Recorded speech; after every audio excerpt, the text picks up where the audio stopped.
Artificial দামি দামি skin care প্রোডাক্টের ভিড়ে আমি মনে হয় একজন এসব জিনিস দিয়ে স্কিন কেয়ার করি। দেখো, এগুলো হচ্ছে অর্গানিক, অথেন্টিক। এটা ভালো কাজ করে, স্লোলি কাজ করে, তবে অনেক ভালো কাজ করে।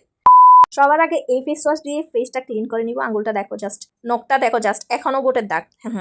আমার মনে হয় এই দাগটা পরবর্তী ভোট পর্যন্ত স্টে করবে। যাই হোক, বাদ দিয়ে এখন কাজের কথায় আসি। ফেস ক্লিন করার পরে আলিয়া ভাট থেকে ইন্সপায়ার হয়ে এই বরফের থেরাপিটা নিচ্ছি। এখানে প্রথমে ঠান্ডা পানি ডালছি, তারপর কিছু বরফ কুচি ডালছি, তারপর ফেসটা ডিপ করে দিব। এখানে কিছুক্ষণ পর পর উঠাবো আর ডিপ করব, উঠাবো আর ডিপ করব। তারপর যাই আমার ফেস প্যাক রেডি করতে। এটা হচ্ছে রাইস ফ্লাওয়ার, এটা আমি বাসায় রেডি করেছি। তারপর আমার গাছের রোগা এই অ্যালোভেরাটা মিক্স করে দিব। রোগা হলেও কিন্তু এটা আমার নিজের গাছের, এই জন্য এটা আমি অথেন্টিক মানি, বুঝছো।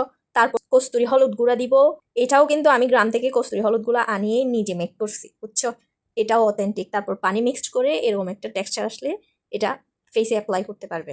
এই যে দেখো, এটা ফেসে, বডিতে, হাতে, পায়ে সব জায়গায় অ্যাপ্লাই করা যায়। এটা কিছুক্ষণ রাখার পরে স্ক্রাব করে তারপর ওয়াশ করে ফেলবা। একদম রেজাল্ট জাস্ট সাথে সাথে দেখবা তোমরা। প্রথম ফেস প্যাকটা ওয়াশ করার পরে এই চন্দনটা অ্যাপ্লাই করব। এটা এত পাতলা হওয়ার কারণ হচ্ছে এটা চন্দন কাঠ আনিয়ে বার্মিস মার্কেট থেকে নিজে ঘষে ঘষে স্টোর করে রেখেছি।